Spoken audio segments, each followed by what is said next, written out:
Hi, my name's Amar Ghattaura. I'm a consultant plastic surgeon working at the Sancta Maria Hospital. My specialist interest is breast surgery, and that includes both cosmetic breast surgery and reconstructive breast surgery.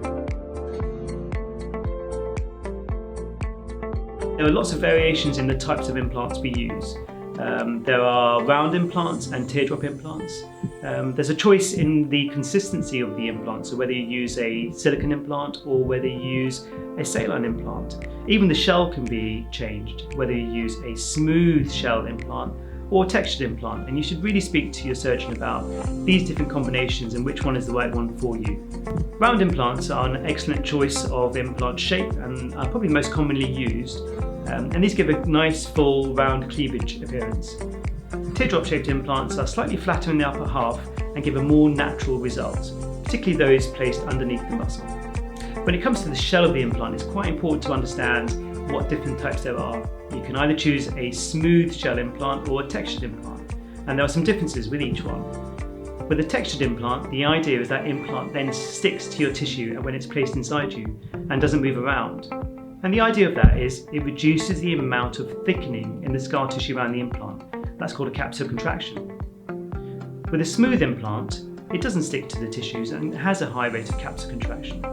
However, it's important to remember that there is something called anaplastic large cell lymphoma, and this is a rare form of blood cancer associated to the textured implant. The rate of that is about 1 in 20,000 cases.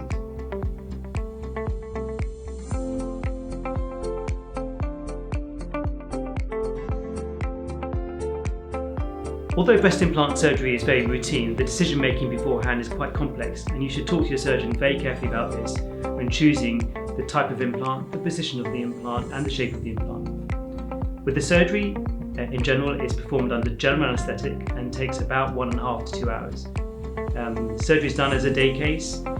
You may or may not have drains, and you will have small dressings and a bra to put on after surgery. Your early recovery is in the first week, where you should take it easy, so that's your time to watch TV, read a book and not do too much. In the second week, you should be able to get up and about and go for a walk into town perhaps, and maybe start driving. You shouldn't really return to physical activities like the gym or lifting heavy things for 4 to 6 weeks.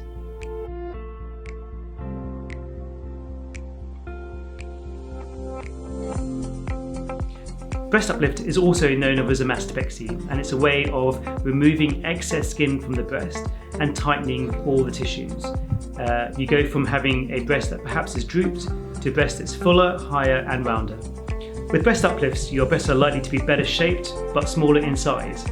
If that is an issue for you, then an implant can be placed at the same time, and that is the implant plus uplift procedure.